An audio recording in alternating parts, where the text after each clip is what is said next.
Nanambara moa teo anivon'ny CRGN fa efa misy ny mpitandron'ny filaminana manokana nitendrena isahana ny fiarovana ny filoha teo aloha ny amiral Ratsiraka sy ny fianakaviany araka ny fangatahana izay efa notanterahany ankolafy Ratsiraka. Fa ao anatin'izay tontolon'ny fandriampahalemana izay hatrany dia ny alatsinainy lasa teo dia nisy naka an-keriny tale jeneraly ny orinasa Henri Fraise mandeha ny fandihadihana amin'izao fotoana izao izay ataon'ny polisim-pirenena izay fandihadihana izay ary ny fantatra ihany koa dia misy ny vola tambiny izay angatahany ireto mpanao takian'ny ireto. Nisy naka-keriny afaka omaly alina tokony tamin'ny valora teny amin'ny lalana mody eny amin'ny tranony nivandra ny tale jeneraly ny orinasa Henri Fraise andriamatoa François Raphaël izay teratany frantsay raha vaovao voaray avy amin'ny tandro filaminana. Andeha hody eny an-trano ity teratany vahiny ity niaraka tamin'ny mpamiliny no nisy nanakana teo amin'ny 700 metatra miala amin'ny vavahady fidirana.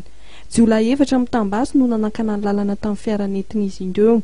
Nivoaka amin'ny fiara izy ireo, namaky ny fitaratra ary nandraona basy anga tale jeneraly sy ny mpamiliny.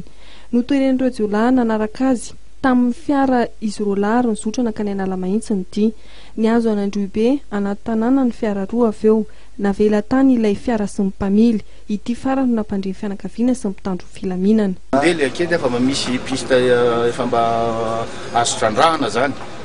Le hoe nangataka ranso nangataka izy zany fa montana zany mbola tsy lazaina fa dia hitatsika satria mandeha le négociation tena zany efa misy piste arahana zany. Araka ny vaovao fantatra dia miaramila frantsay teo aloha ity tale jeneraly ny orinasa Henri Fraise ity izay nisy naka-keriny alatsinainy teo.